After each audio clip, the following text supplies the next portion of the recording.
In the beginning, nearly 14 billion years ago, all the space and all the matter and all the energy of the known universe was contained in the volume less than 1/trillionth the size of the period that ends this sentence. Conditions were so hot, the basic forces of nature that collectively describe the universe were unified.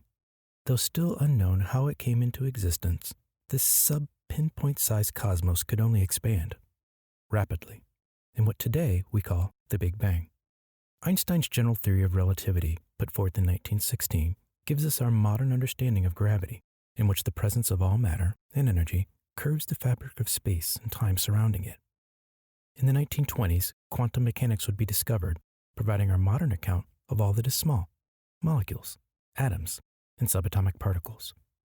But these two understandings of nature are formally incompatible with one another, which set physicists off on a race to blend the theory of the small with the theory of the large into a single coherent theory of quantum gravity.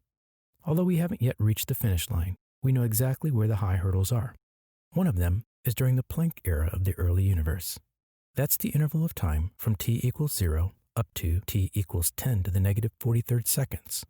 1/10 million trillion trillionths of a second after the beginning, and before the universe grew to 10 to the negative 35 meters, 100 billion trillion trillionths of a meter across.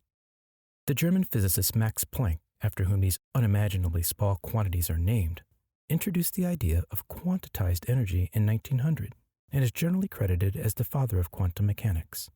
The clash between gravity and quantum mechanics poses no practical problem for the contemporary universe. Astrophysicists apply the tenets and tools of general relativity and quantum mechanics to very different classes of problems. But in the beginning, during the Planck era, the large was small, and we suspect there must have been a kind of shotgun wedding between the two. Alas, the vows exchanged during that ceremony continue to elude us, and so no known laws of physics describe with any confidence the behavior of the universe over that time. We nonetheless expect that by the end of the Planck era, gravity wriggled loose from the other, still unified forces of nature, achieving an independent identity nicely described by our current theories. As the universe aged through 10 to the negative 35 seconds, it continued to expand, diluting all concentrations of energy, and what remained of the unified forces split into the electroweak and the strong nuclear forces.